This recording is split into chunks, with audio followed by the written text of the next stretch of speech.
আসসালামু আলাইকুম everyone, welcome back to my channel Mim Akter Jui. আজকে তৈরি করে দেখাবো পুয়া পিঠা খুব সহজ পদ্ধতিতে।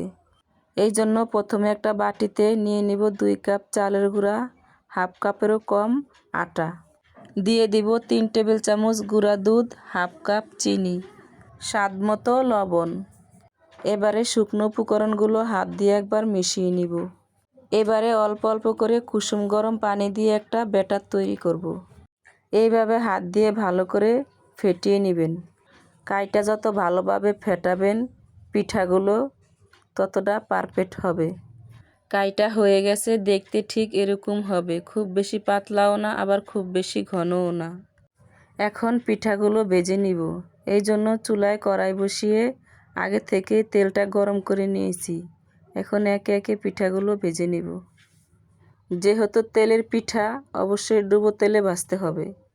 দেখেন পিঠাটা কতটা ফুলেছে। পিঠাটা ভাজা হয়ে গেছে, এখন তুলে নিব। আপনাদের বোঝার জন্য আমি আরও একটি পিঠা ভেজে দেখাচ্ছি। এইভাবে আমি একে একে সবগুলো পিঠা ভেজে নিচ্ছি।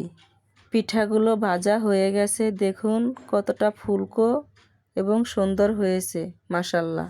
ভিডিওটা কেমন লাগলো অবশ্যই কমেন্টে জানাবেন। আজকের মতো এই পর্যন্তই, আল্লাহ হাফেজ।